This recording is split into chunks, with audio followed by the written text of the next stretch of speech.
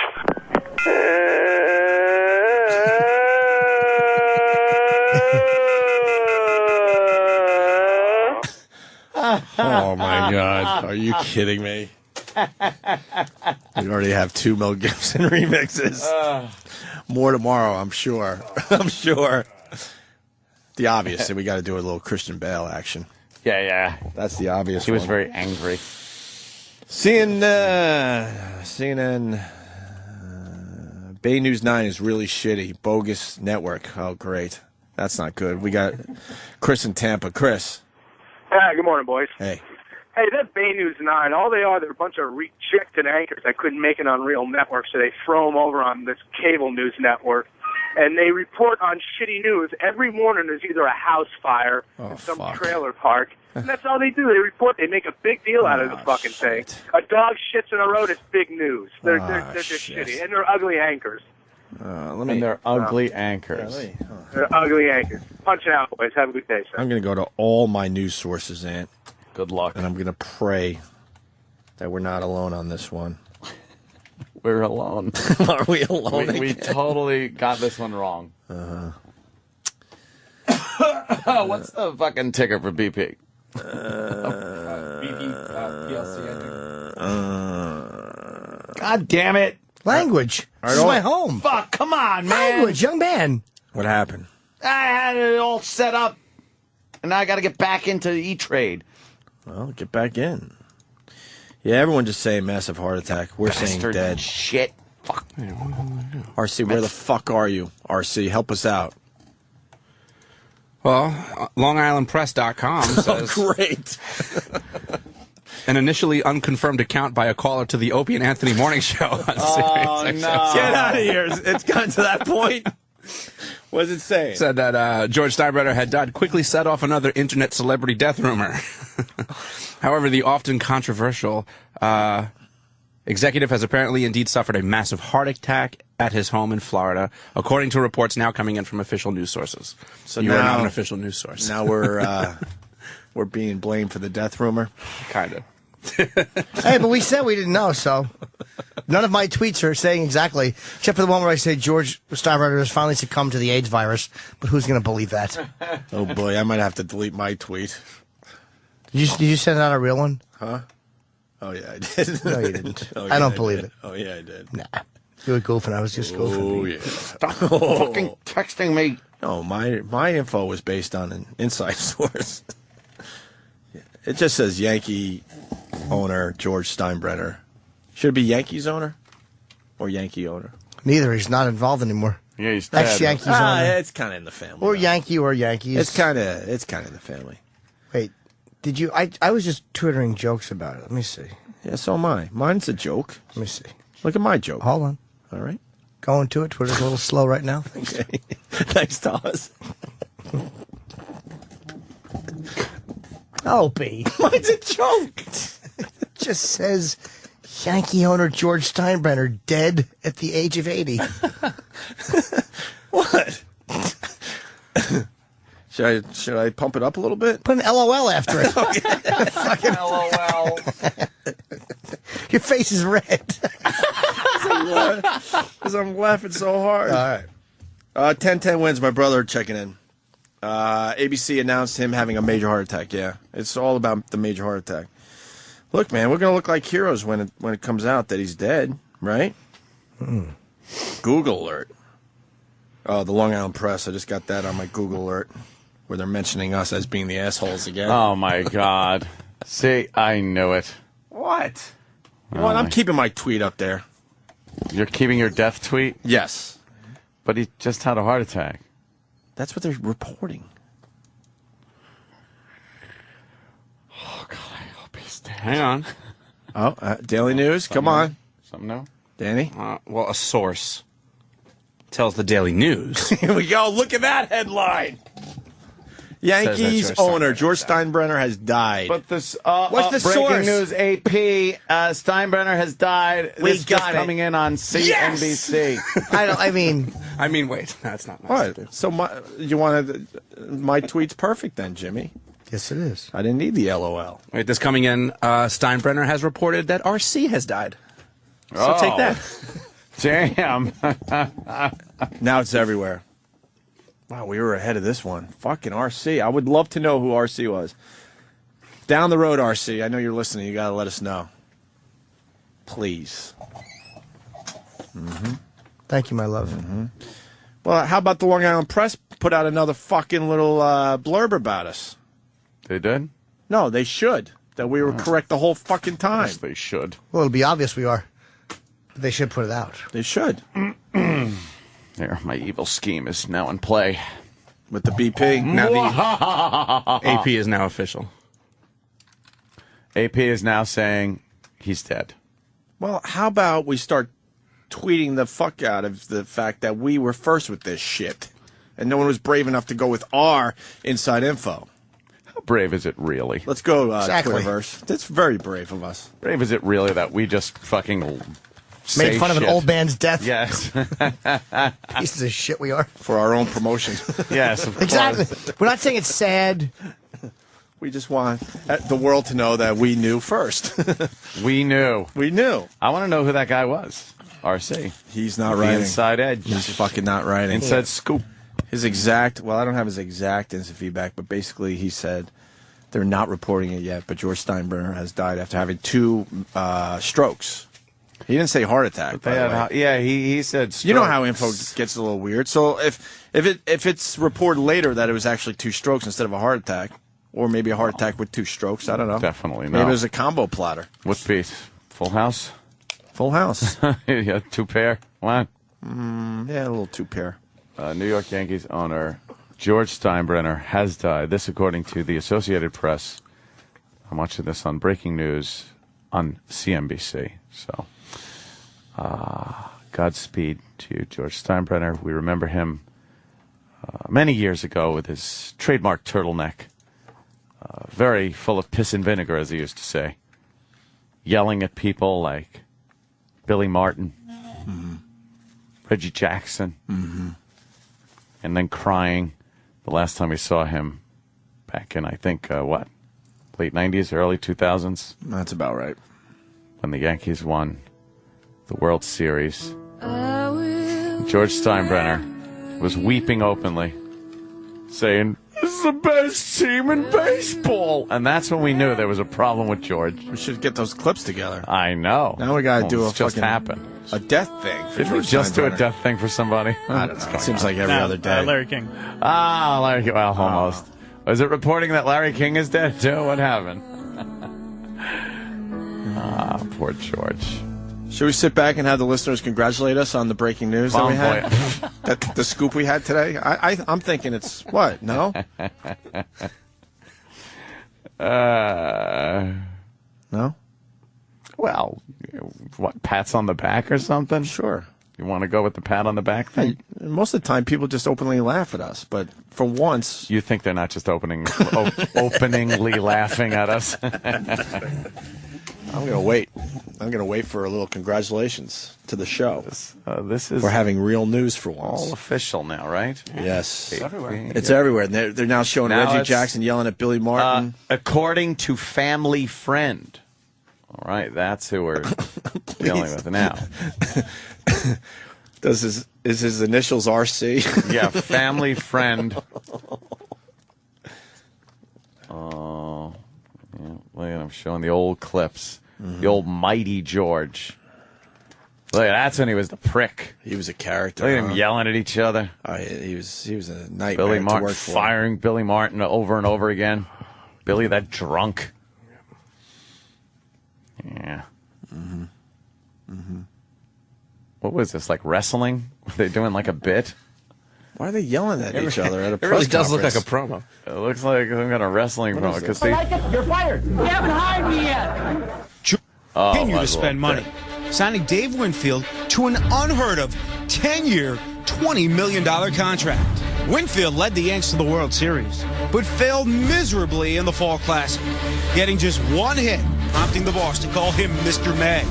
The Yankees would lose to the Dodgers in 6 games. Damn it! And I feel I let my fans I've down. had that I one feel I let New DVR. York down. Now, if some other players don't feel they let them down, that's their own business. I really don't give a damn what they think. What a great owner. On that. I was apologizing for myself because I feel I let New York down, and I don't like to do that, and I'm not going to do it again. But it did happen again.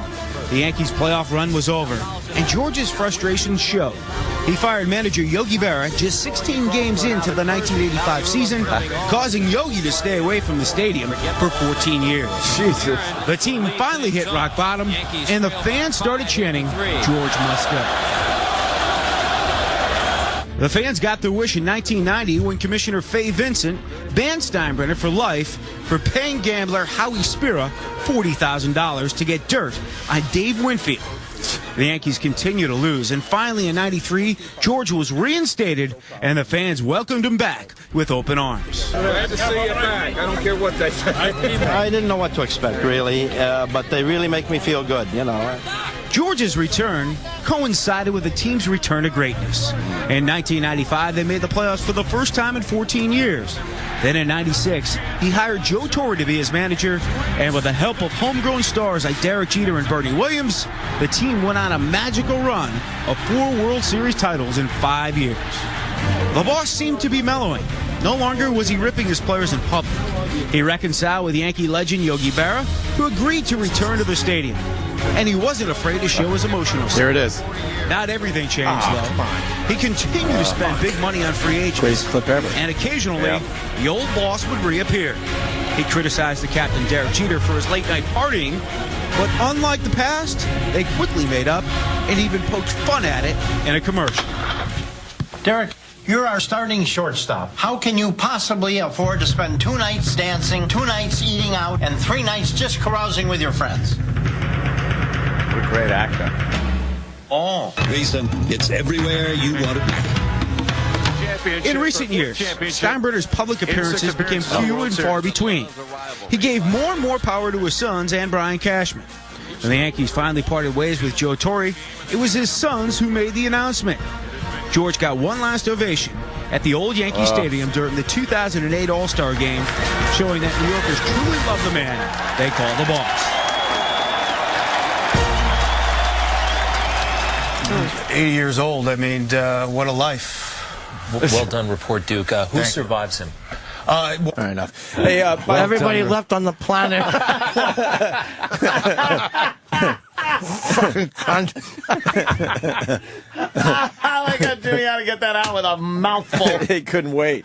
Oh, is that funny? We just stole, like, they probably worked on that for a while. Yeah. So it was Fox 5 here in New York, the local Fox 5. Yeah. And Duke is the sports guy over there. He does a really, really good job. He really does. Local sports guy here in New York City. Yeah, I forget his last name. Duke something. That we got. Thank you. Yes, Travis. We got to give them credit for that. They get those obit clips No together shit. pretty quick, What the huh? fuck? They had that ready to go. Oh yeah. That just needed a little voiceover. Yeah, that's all it needed. Now ESPN reporting it. Yeah, they're all reporting. Who was first? That is a fucking doornail. Who was first? RC. That's right. One of our listeners had the news first. Yeah. All right. What a shame. Hey, we're going to go So to break young. with, I don't know, Alex Jones versus the Opie and Anthony show. I have more breaking news. Uh-oh. Yeah. From Jordan in Pennsylvania. It says that it's not being reported just yet, but apparently Abe Vigoda is still alive. Yeah. He's still alive, right? That's just amazing. Yes, he is. He was the devil. He was old forever. How old is he? He looked old in The Godfather.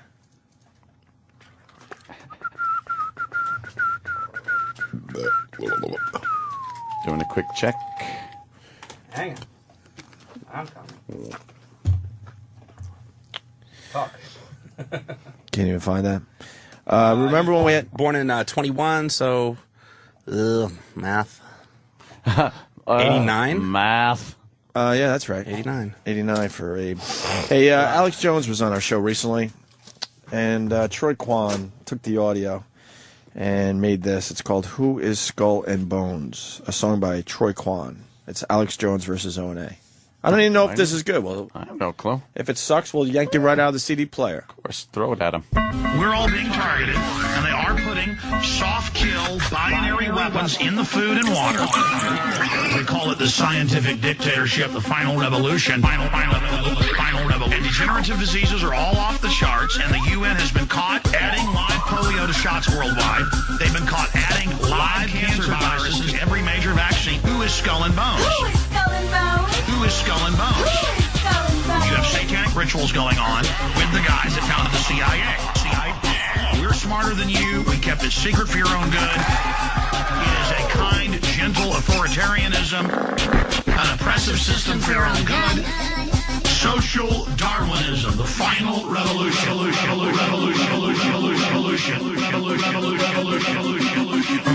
going to have a one-world government that enforces a one-world, one-child policy. Who is Skull and Bones? Who is Skull and Bones? Who is Skull and Bones? Who is Skull and Bones? Al-Qaeda, Al-CIA, that we admittedly created in the 80s. Al-Qaeda. Al-CIA. Is war, famine, and sterilization programs to reach the goals. Social Darwinism, the final revolution. So they pump the poisons into you and the soft-kill degenerative weapons that take time, and so no one notices it until decades later. And then they use high-tech science and expensive drugs, now that you're a retiree, to suck all the money out of you in the process of slowly killing you. Who is Skull and Bones? Who is Skull and Bones? Who is Skull and Bones? Who is Skull and Bones? The Opie and Anthony Show. 866. Wow. That's 866-969-1969. The virus. Sirius XM. You're listening to Opie and Anthony.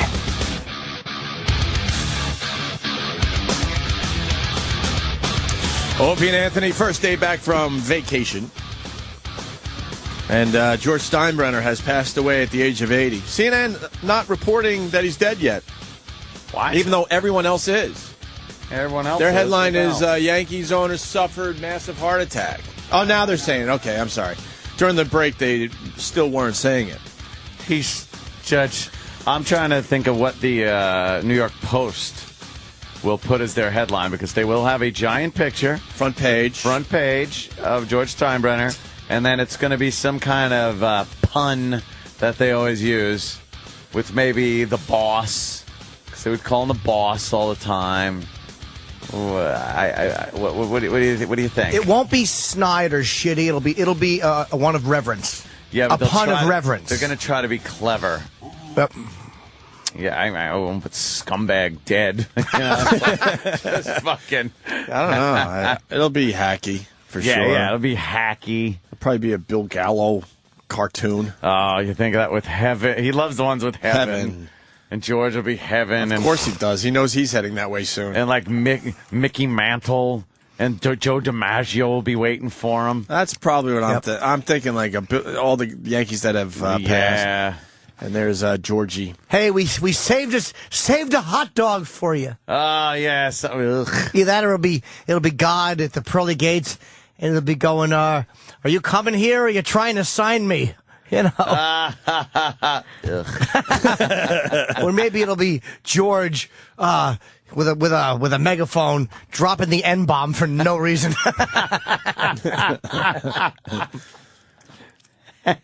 Well, Patrice earlier in the show, told a story how he was stopped at the border, the Canadian border, because of a rape charge. Yes, from his youth.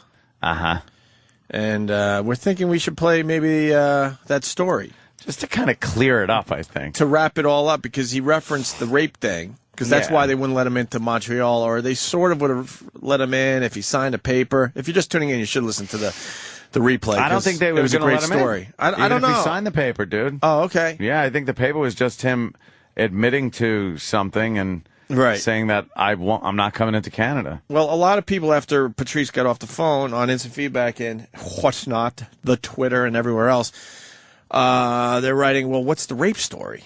Yeah, and Patrice told it on our show, so we're thinking we should play that right now. Yeah, to just bring it all together. Clear it up. Why he couldn't go to the Montreal Comedy Festival, because they saw that the rape thing came up on his record. Something like 20. What did he say? 23 years later. Rape. So you want to play that right now? Yeah, why don't we do that and clear things up? All right, Patrice O'Neal telling the story. We got it out of him, by the way. I remember walking out with him that day, and he said, "Wow, I didn't think I was gonna ever tell that story." And he felt like there was a weight lifted off his chest. Yeah. He felt good that he finally, came out with that and told the world about what happened to him when he was a youth. Yep. And then he was crying on the corner. I remember. Jesus. Yeah, because we were walking up 57th, and he was like, he was just overcome with emotion, and had tears in his eyes. Tears in his eyes, I guess. So this was a big moment for Patrice and sure the show as well, and it brings it all together why he couldn't make it into Canada for the Montreal Comedy Festival. So let's check this out. This has been the Opie and Anthony Show. Catch the replay starting at 3 p.m. Eastern. The Ron and Fez Show is next. Here on the Virus, Sirius XM. Something we couldn't get to yesterday because we just babble when we're supposed to be doing something. What did we miss getting to? Pregnant 37-year-old who banged 15-year-old boy. Good Morning America audio. Delicious. Ooh. You've heard this story, of course, right? This 37-year-old lady banging the 15-year-old, she got pregnant. She got pregnant from him. Yep. And there's jail involved and all sorts of stuff. Of course there's jail involved. So far, no jail involved. Still a case, I guess. But I think this is the pregnant mom on Good Morning America yesterday. We didn't get to this. Let's listen in. Why are you speaking out now? I've had enough. The slander, the ridicule. I'm not the person they're portraying me to be, the grandmother. I just want everybody to know my side. There's two sides to every story. And your side of the story is, Lisa, that you didn't know he was 14 years old. You said you thought he was 17? Yeah, that works. Yes, that's correct. He was very persuasive, very mature. Words can't describe. I mean, I didn't even want to go out with him at first, even knowing he was 17 or thinking he was 17. But he insisted, he wouldn't give up. And, it was just, it was a very, I can't even describe it. It was very nice. He was very nice, very polite. This is a giant cock. Ooh, well, let that get on Good Morning America. Can any statutory rapist man be on just explaining his whole deal about how a 37-year-old man fucked a 15-year-old girl? Hey, man, look, man, she had big, giant titties, and her areolas look like fucking rims. Yeah. When I sucked her tits, I swear I tasted 25. And she had the bush of an old bitch. I mean, let's be honest here. I mean, really, she just kept pushing and pushing. I kept asking her, why don't you have a period? Every month, I go, why aren't you bleeding? Because you're not even in hitting puberty yet? Oh, I couldn't believe it because she had hair on the arm. Cellulite. Was there? What girl at 12 years old has cellulite? I understand. Double standards. Unbelievable. It's a double standard, but double standards exist, and that's what are you going to do about it? You're right, though. They would never put a guy on there explaining how he mistook a 14-year-old girl for 17 or 18. They lock him up, throw away the key. Yeah. I am not going to sit in a room with a disgusting man like you. She used FDS. They don't start using that shit till they like 30. Are you all right? The bitch had her own medicine cabinet. She had her own apartment. How can she be 12 with good credit? This bitch gets to explain, but here's the other side of that. Guys don't give a fuck. I don't. We fucking your 37-year-old when I was 15 is that's some max shit. That for a guy, is right. And you can't go to, you know what? You can't be mad at her because if you go to the boy, he's going to be like, well, I got some pussy. It was great. Yeah, I was digging it. Please don't send her to jail. I'm not, I knew what I was doing. And it was, again, because he told a friend or something. How'd she get nailed? I don't remember. She got pregnant? There's so many of these, I don't even know. There are, but it usually turns out that a Yeah. friend rats out because these kids, you got to tell someone. Do you know what I'm doing? I'm fucking this woman. And the kid's like, what? Can I get some? No. All right, I'm ratting you out. And the kid with that one hair, just starting puberty, runs home the to little mommy. peach fuzz mustache that's just over the outside of your lip, like the corners of your mouth. He's a young... Oh, right. That mustache. He's a young do-gooder, and he goes right home to mom and says, this is what I heard in school today. And then the mother gets Keep on it to the yourself. phone. The mother calls up a couple of her friends. That's right. And gets advice. Well, you have to do the right thing and call the police. That's right. You have to. Do you know if you don't call the police and you know about this, you can get in trouble? I don't want to see women go to jail for getting young dick, but I would like to see bitches go to jail for falsely accusing motherfuckers of rape. I would like to see. Do you think that happens that much that you really need to make a? Yes. Does it? Yes. Really? Yes. Oh my God. Do you have a story? I mean, yes. You really have a story? Yeah. But what was there drinking involved? No.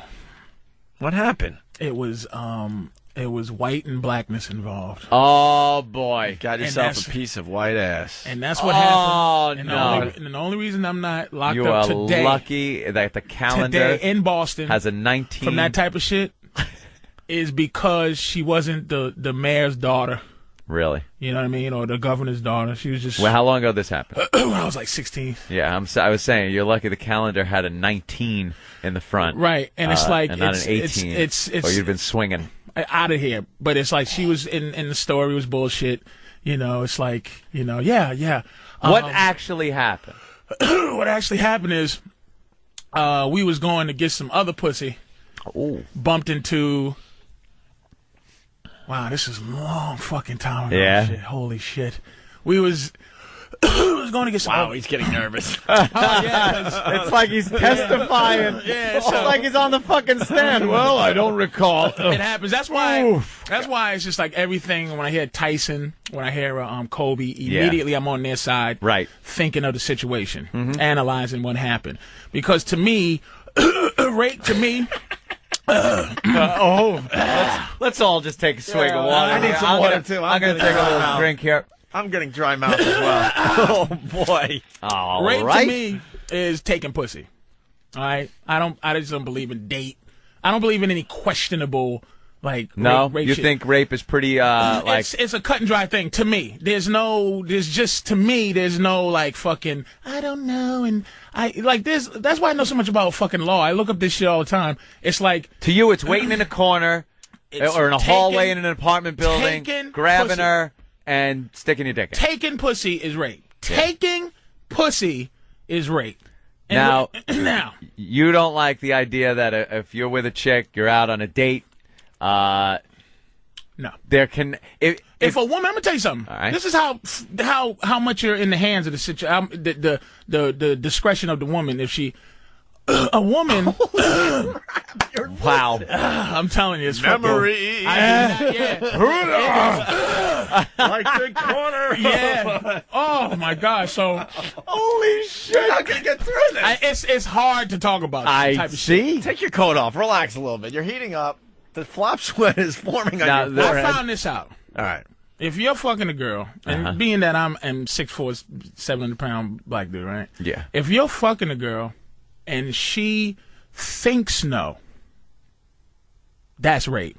Thinks no. Meaning I'm too scared to say no. Oh shit.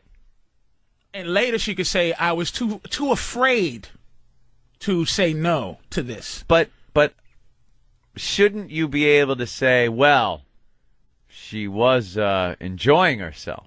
No, it's not. There's nothing. You can't throw anything in as a defense. It's nothing. It's if I'm with a girl, this is why I just stick with one chick. You know what I'm saying? Because if she decides to go, I just was afraid to say no at the time, and I was like, wait a minute, but you said it was delicious. We had a great time. I was just horrified to say no at the time. So here's the story. Wow. Oh boy. It's 5 of us. And we're hanging out. You know, it's just 5 of us hanging out. And 5 guys. 5 guys. Yeah. Hanging out. And it was we used to hang out in the suburbs of Boston. So, and it's Boston. So for a far suburb. Shit! This is just. I just don't look good. Yeah. What town? What town? Stoughton. All right. So what happens when we go out? We're going to look for these other girls that we met like 3 days ago, 3 days before. Going to find them. So we meet 2 other girls who are looking for those girls that we were looking for, brother. and his friends. All right. So they was going to fuck the brothers. We was going to fuck the sisters. Okay. Couldn't find them. So we just go, hey, let's all hang out. You know? So I'm always been a paranoid motherfucker. So we started, talking to him, blah, blah, blah.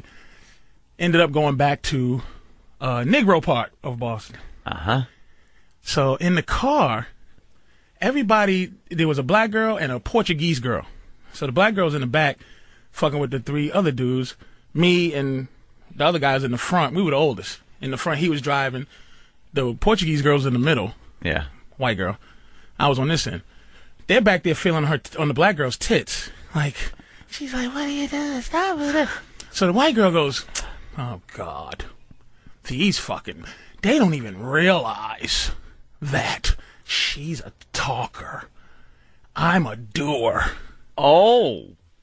So I go, okay, all right. I look at the dude driving, give him a wink. All right, we get some pussy. All right. Take her back. My mother was out of town. So we take her back to my place. And we get there, and it was, boy, oh boy. It was real porn star shit. She was a doer. Jesus Christ. This is the first filth I've ever engaged in. She was jerking 2 guys off. One was fucking her, and she was sucking the other guy's dick. It was it was real porn. All the Portuguese? And there was another guy in there with the black girl. Yeah, it was 2 double jerk. Double jerk, 1 dick suck. And 1 fuck. That's like trying to pat your head and rub your stomach at the same time. It's hard to do. It was just, and it just went smoothly. Very smoothly, very non-rapey. No rapey shit. Very non-rapey. Just talking, just chilling, just fucking, things like that. Being young, here's the mistake. For any young motherfuckers out there, fucking. Words of wisdom. Do your dirt by your lonely. Do your dirt by your lonely. Do not do things with other motherfuckers. And do not tell on pussy.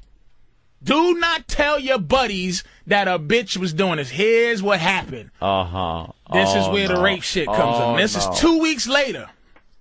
This chick, we'll call it Janet. We told one of the guy's cousins who goes to school with the bitch that this chick, we did this. Yeah, we had a fun time 2 weeks ago. So this chick, he goes and grabs her, and this fucking cocksucker, to this day, I hate this motherfucker. He blackmails her. Says, listen, if you don't suck my dick, oh no, I'm going to tell everybody what you did in Boston 2 weeks ago. She sucked his dick. After she sucked his dick, oh boy. Oh no.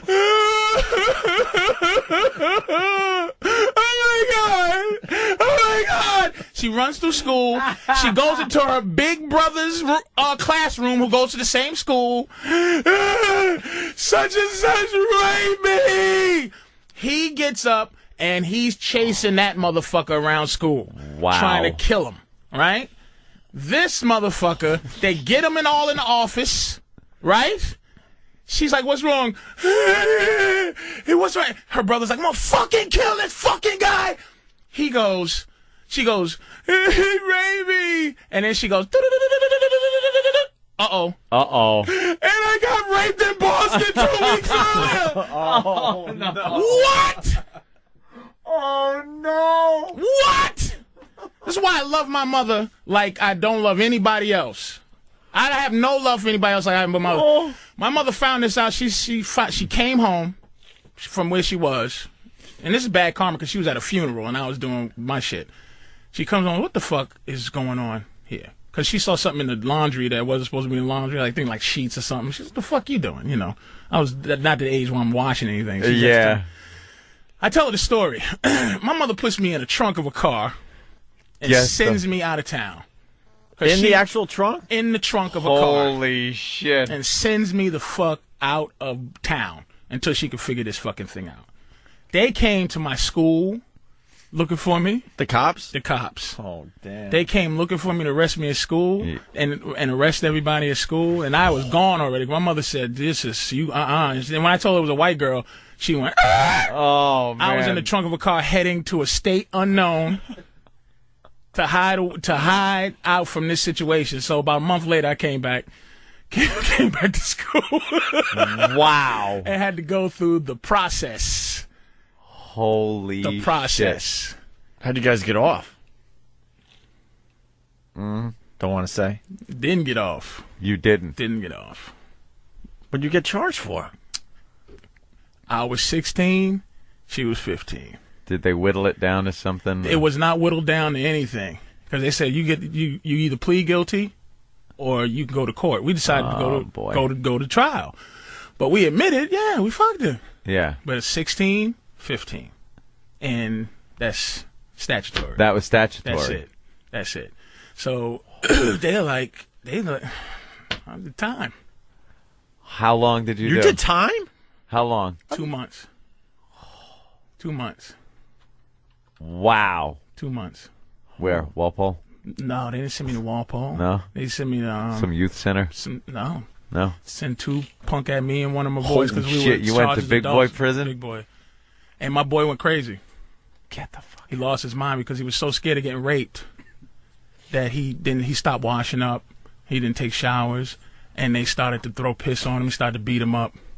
And they would come to me and go, yo, you got to tell your motherfucking co-defendant, get his shit right. How about I tell myself what myself has to do? And I said to my, and I was so scared because of the stories you hear about that situation, but it was a guy who ran the prison. It was these 5 guys who ran the prison, these inmates. And they were named after southern states, like South Carolina. It was Carolina. This is so scary. It was like Carolina. Dude, I'm freaking out, man. Yeah. This is the first time I've ever talked about this. Oh my God! See, this is what happens with this radio show. Yes, you run out of shit to talk about. You go, well, I guess I could tell a story I've never told. When before. you run out of funny, all of a sudden, I'm choking back like this is like, dude. I'm gonna tell you, this is this is it. Like this is either the end. This is the end of my career kind of thing, or no. People don't. And I realize this because it's like people don't. But all the shit that goes on out here. Here's where I kind of felt comfortable in terms of this. Those 5 guys, and it was an overcrowded place, this prison. And I used to hear all day long, there was this one other guy that they'd go, that motherfucker, he was in there for scalding his kid. This one guy was in there scalding his kid in the bathtub. And they used to go, that baby burning motherfucker. We ought to fucking, we ought to kill that motherfucker, that baby burner, over here talking to me. He said hi to the guy. Who one of the Southern State guys? Yeah. Who was on death row? This is back when when Bill Riley was on Current Affair. Holy shit! This was a guy who was on death row in the state that he was named after. I don't want to say his fucking state. No. But I know one of them's not South Carolina, so that's why I said. But any of those fucking states down there. So he was on death row. I'm so all over the place because you don't understand, man. That you got the emotion. Yeah. It's like even the story is deeper. It's just so fucking, to me. You know what I mean? Yeah. So I'm in jail. We're corny. I'm a corny dude. And I'm a comic. I was born a comic. And I'm a corny fucking guy. You know what I'm saying? Grew up in a gangster area, but I used to make those guys laugh. Right. You know what I'm saying? So. So I was in there because it was a gangster whose name I'm not going to say either. But no, what they did was the guy goes. It was a judge who was known for being lenient, and he. This is why I learned this thing because he read a book. He's like, these guys didn't fucking do this. He didn't force his way. And the bitch was in court going, and then they fucking did this, and then they did that. And I'm sitting there writing, and he was just, the judge was like saying, I'm very impressed with this. I know this is bullshit, but this is Boston, and they just wrote something about him, how he's too lenient on shit. Oh, no. So, at the time, I think the DA was Maloney or some Mick, And so, they ended up going, we're going to, this is what they did, sentenced us in February to the summer. This is what he said. This is just to teach you guys that, that sex is not all about this stuff that you're doing. We're going to sentence you during the time of love, We're going to sentence you during the time of love, summertime. Just so you know why your other people are cultivating their relationships. While girls are jacking off for guys and sucking their cocks, you'll be in here. You'll be inside of here. As a lesson kind of thing. And my friend lost his fucking mind. He's officially schizophrenic. He's not well because of this. He was so afraid. Now what happened is, I used to be so funny in there that this dude, one of the state guys, and I would hear him talking about how he's going to fuck up this baby burner, right? And the fear became from this other gangster. We said, because no one was like, you fucking rapist. They was all like, you get raped, man. Get the fuck out of here. So he goes, man, you're going to have trouble. This is the gangster outside. You're going to have trouble, man. Oh, shit. You're going in for a skin beef. They call it skinning.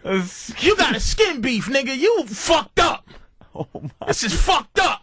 Oh, shit. You know? You don't want to So hear I'm that. going in, and I'm choking back tears like a motherfucker, you know? Yeah. And finally, the five, they used to walk around the yard. Just 5 of these motherfuckers. It was really like a movie. Slowly walk around the yard. They go, yo, big man. Yo, fat man, come here, man. Man, let me talk to you. But they were like country. Come here, fat man. I go, what's up? I said, man, what the fuck you in here for? Oh, shit. I'm walking with him, and I'm telling them the story. Holy crap. And I'm sitting here like this. Because why they called me was, why the fuck is your co-defendant not taking showers? Yeah. Why is he not taking showers? He's fucking stinking, man. Somebody gonna kill him. Oh, my God. Yeah. They used to throw piss on him. He used to wear 3 pairs of jeans. Never took his shoes off. Just because it would be harder to get 3 pairs of jeans off. Just because it'd be hard right. to get raped.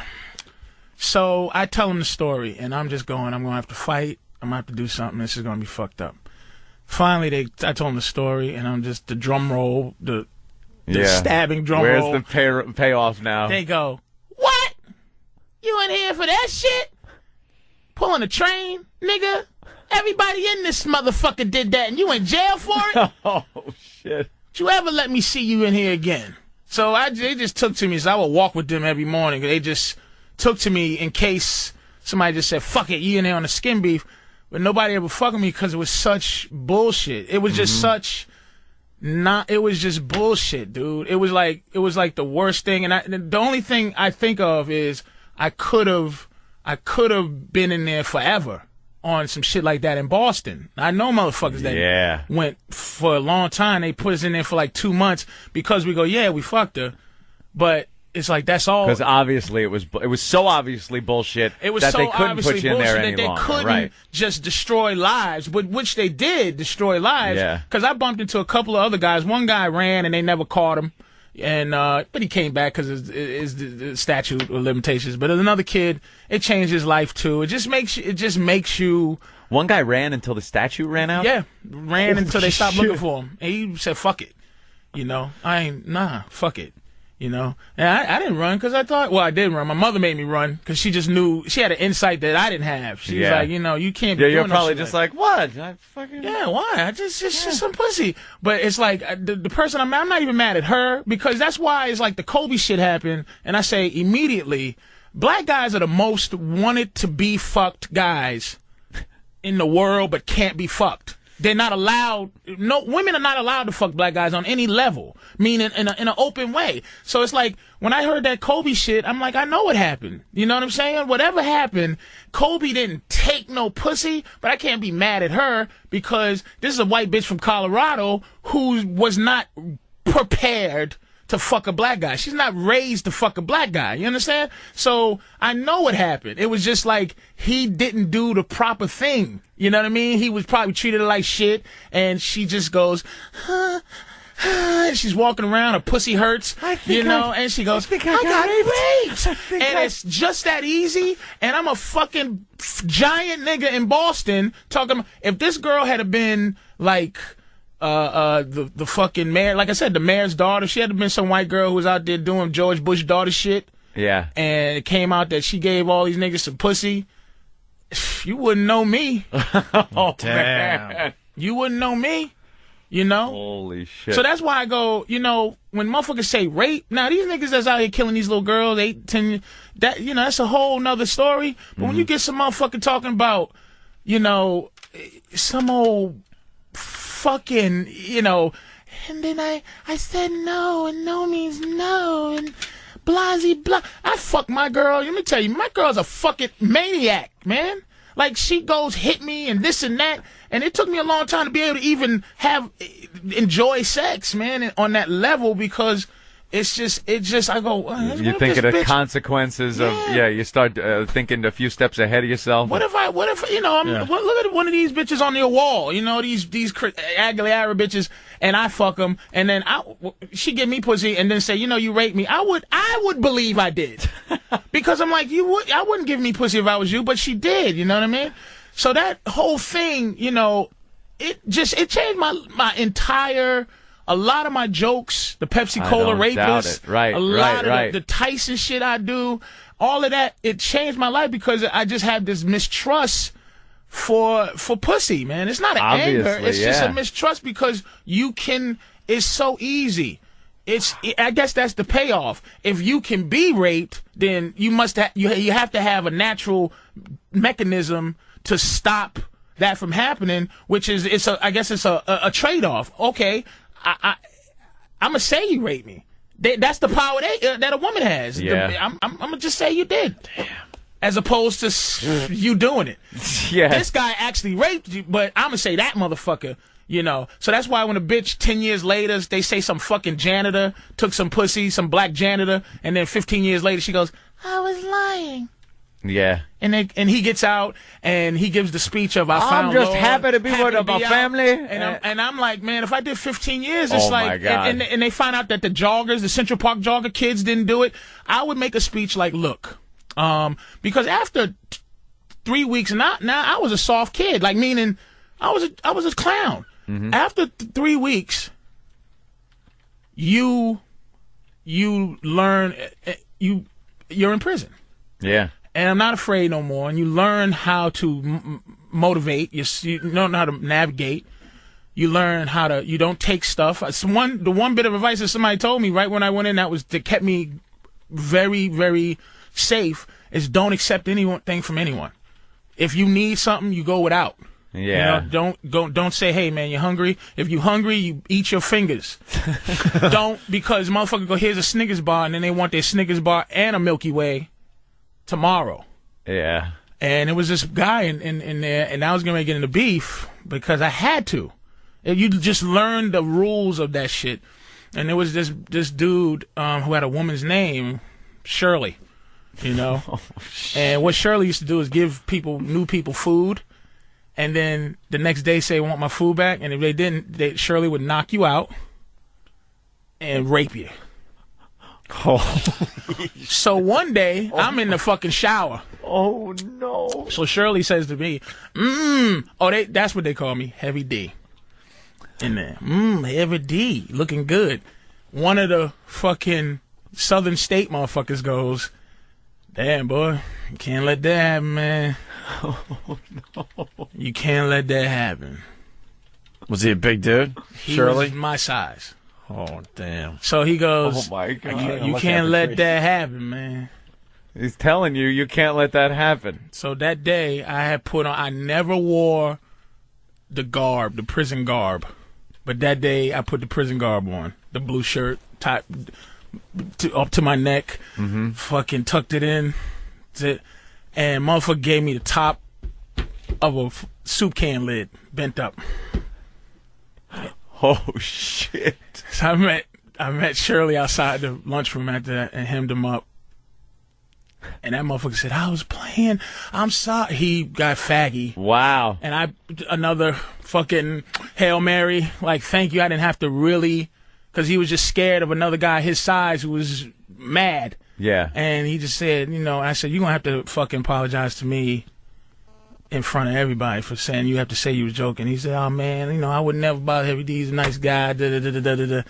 All right. So I didn't have to do anything Holy like shit. I shouldn't have did. I've known you for years. This is such a journey into a world I have no clue about. I'm just sitting back and listening like I've never listened before. Oh, man. I'm really on I see it some, in your eyes, bro. I see it in your eyes. You're ready to like almost break down. Dude, it's great. I mean, the fucking, you know. And the reason I don't, because I'm in this business, man, it's a lot of fucking fear. It's a lot of fear. But yeah. my career. A lot of people have questions, but Bill in New Jersey has a pretty good question. Bill?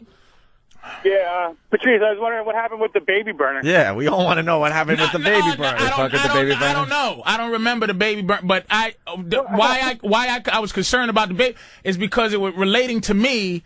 It was just like I was like, is my thing is related to this baby burner that they wanted to kill? Right. Now right. you realize this is why I'm very easygoing in life. A lot of stuff I learned, man. I learned from there. That 2 months of being there, it's like there was going to be a fight one day because this guy was in there for 25 years. What the place I was called an assessment center. So they would send guys like me there and guys who were going to death row there to assess you for what you did and where you would go. Okay, you're going to stay here and do all your time here? Are you going to go to Walpole, Cedar Junction, Walpole, which is the baddest prison on the East Coast? There's a half of this country. Walpole is the highest murder rate going. I saw a documentary on that. It's a dangerous place. And wow. And they weren't sending us there. We were going to do the whole time in this place, but it's like like you said, the Star Wars place is like where people go to go other places. Before they go somewhere else. So this motherfucker one day, he stopped everything because everybody was like, yeah, man, I got 6 months. Yeah, man, I'm out of here in 3 months. And then he turned the table over and said, the next, I'm doing 25 motherfucking years. The next nigga who say he's doing less than that, I'm a motherfucking kill him. Oh, I'm scared. Yeah. So the baby burner, it could have been a year plan. Uh-huh. Because the motherfuckers I was talking to, the guys that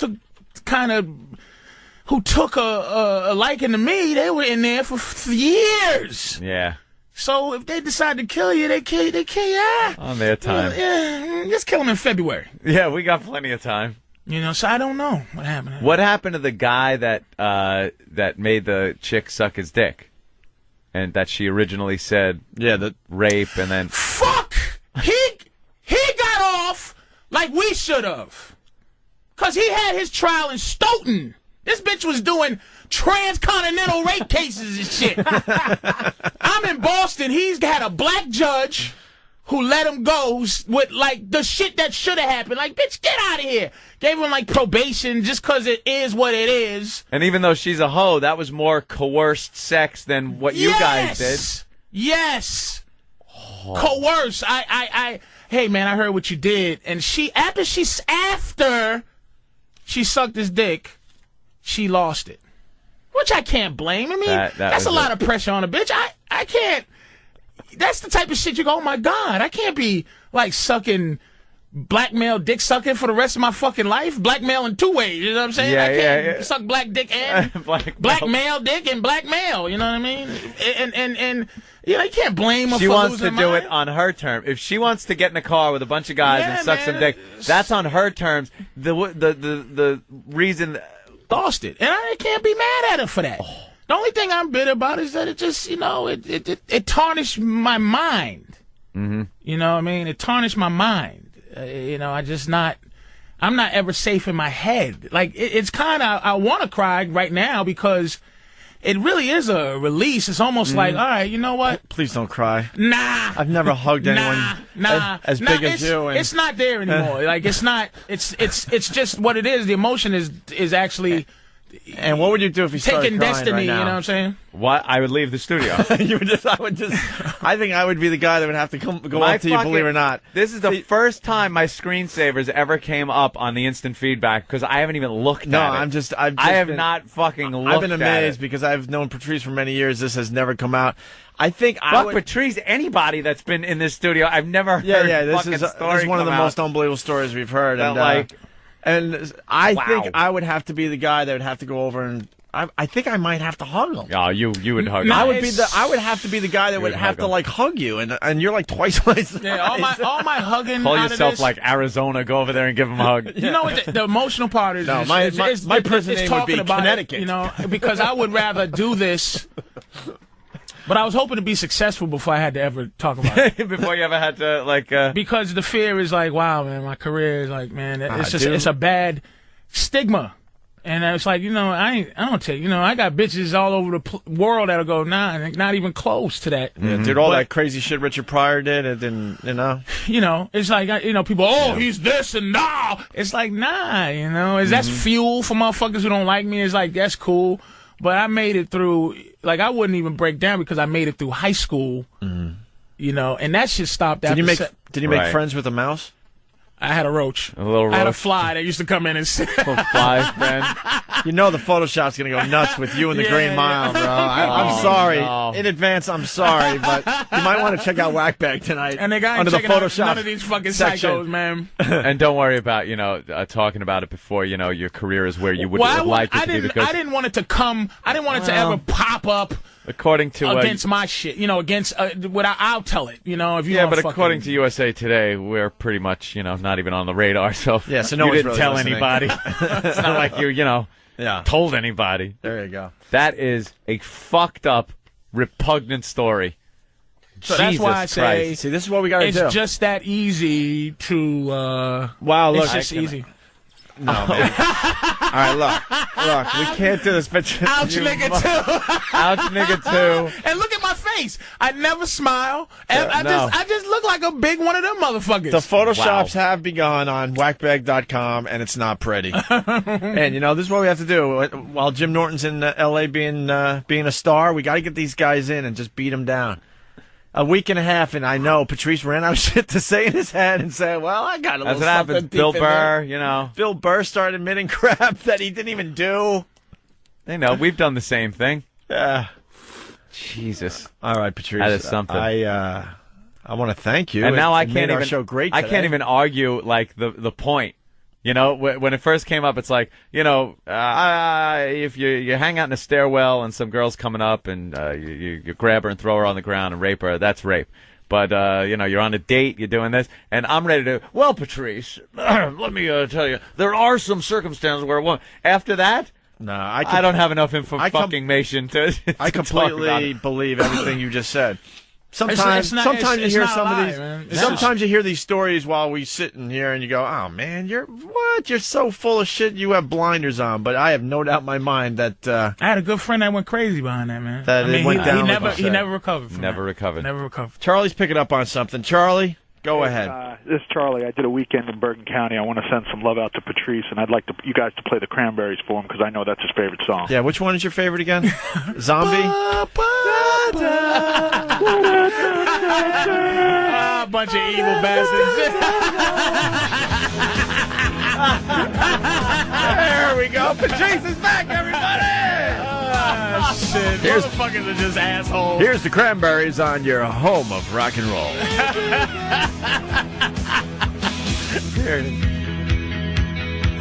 Where is she? Come on. When that comes in, all is right with the world. Oh, shit. Better start singing before we train your ass. Here she comes, right around the corner.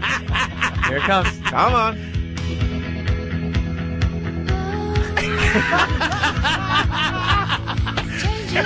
Everybody. John Cusack. Renee Zellweger. The warmest blanket. The warmest blanket. I love you, damn it! You don't know what love is! I don't know how to quit you. The warmest blanket. Oh, horrible. Oh, a bunch of dicks. Just brutal. Yeah, but you're back now. I've changed. You'll never change. I'll change for you. Opie's like, this motherfucker. I know we're 15 and we still live at home, but we're in love. You'll want to wrap yourself in The warmest blanket. New from Universal Pictures. Starring John Cusack. Meryl and Streep Renee as Zellweger. Mom. Yeah. Meryl Streep.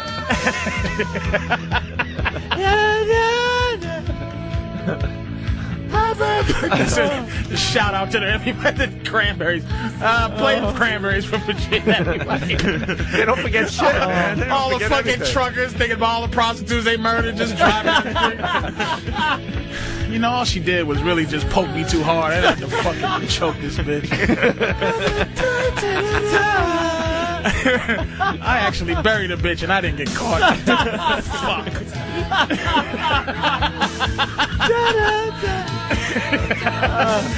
Everybody pulled over the side of the highway, looking in the sky, thinking, fucking bunch of, I don't relate to you, you motherfuckers. Just fuck off. Just feeling sorry for me. I shouldn't even never. This is a damn goddamn shame. Driving on the highway, fucking deep looking but not seeing. Yeah. Wow, that was some bullshit he got caught for. That's right. I got a head right on the rearview mirror hanging as a fucking dried up voodoo head who's really a bitch.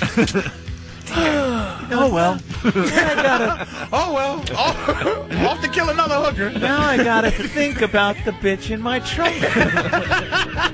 Fucking in there right now. Shut up back there. Banging on I'm the sorry. on the lid. Hey, how about this song, baby? Here, listen to that while you're back there. She's back there. All duct taped up, all chloroformed up. Even she's feeling good. Pumping chloroform in the back when she wakes up. He's not right for our family, but I love him, Mother. The warmest blanket. A Lifetime movie. A Lifetime movie premiere. Oh, shit. Horrible. It's great. Oh, you guys Great are fucking song. funny. You know what's man. funny about this show? Like, everyone was riveted, and no one could figure out if they should joke or not, but now the jokes are coming in. It is Of course what they are. it is, man. It is what it fucking is. You got to. Motherfuckers not joking, then there's a problem. For the first time on this show, people are going, should we or should we not? Should we leave this alone or... Because it's touchy, but you know, it's probably Doug. Fuck that shit. Fucking guy. He just called in a strike on his computer. I can't wait for the King Kong, my face holding a white woman on top of something. That's kind of big. All right, fucking whatever the On top of the fucking Photoshop guys, we know what this Prudential is. Center. You'd be climbing the Prue John building. Hancock and shit. Oh, rowing a boat. I'm fucking Charles River with a white woman. Lawyers in biplanes swooping past you.